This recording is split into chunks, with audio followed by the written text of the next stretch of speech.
భారతిరెడ్డి గారు ఏం స్పందిస్తారని చూడాలి. లేకపోతే జగన్ బ్యానర్ చింపేసిన మంత్రి గుమ్మనూరు అనుచరులు ఆంధ్రజ్యోతి విలేకరుపై దాడి. ఇది చూడగానే మనకేమని అనిపిస్తుంది, జగన్కి వ్యతిరేకంగా ఏదో తిరుగుబాటు జరుగుతుంటే దాన్ని ఫోటో తీస్తే అనిపిస్తుంది. కానీ అసలు పాయింట్ చూస్తే కర్నూలు జిల్లా ఆలూరు నియోజకవర్గంలో మంత్రి గుమ్మనూరు జయరాం అనుచరులు రెచ్చిపోయారు. ఈసారి గుమ్మనూరుకి ఆలూరు టికెట్ కష్టమేనన్న వార్తల నేపథ్యంలో ఆయన అనుచరులు ఆగ్రవేశాలు లోనవుతున్నారు.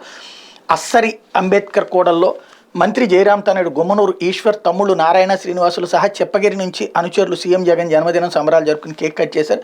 అదే సర్కిల్లో చెప్పగిరి వైసీపీ జడ్పీటీ సభ్యుడు విరూపాక్షి జగన్కి శుభాకాంక్షలు తెలుపుతూ ఫ్లెక్సీలు ఏర్పాటు చేశారు. కొన్నాళ్ళుగా మంత్రి జయరాం విరూపాక్షల మధ్య వర్గ విభేదాలు తారాస్థాయికి చేరాయి. ఈ నేపథ్యంలో విరూపాక్షి ఏర్పాటు చేసిన ఫ్లెక్సీలు మంత్రి అనుచరులు చింపుతూ రెచ్చిపోయారు. వాస్తవంగా వాళ్ళిద్దరు గొడవలో అంటే జగన్ ఫ్లెక్సీలు చించేస్తున్నారు అంటే జగన్ మీదనే వ్యతిరేకత అన్నటువంటి కూడా రాశారు. కనీసం వాళ్ళ విలేకరు మీద దాడి జరిగినప్పుడన్నా కాస్త బాధ్యతాయుతంగా రాయాల్సింది, అది కూడా రాయరు. అదే ఇక్కడ విచిత్రం. లేకపోతే అడవిలో హాహాకారాలు అంటూ మావోయిస్టుల చేతిలో గన్నవరం బస్సు దగ్ధం.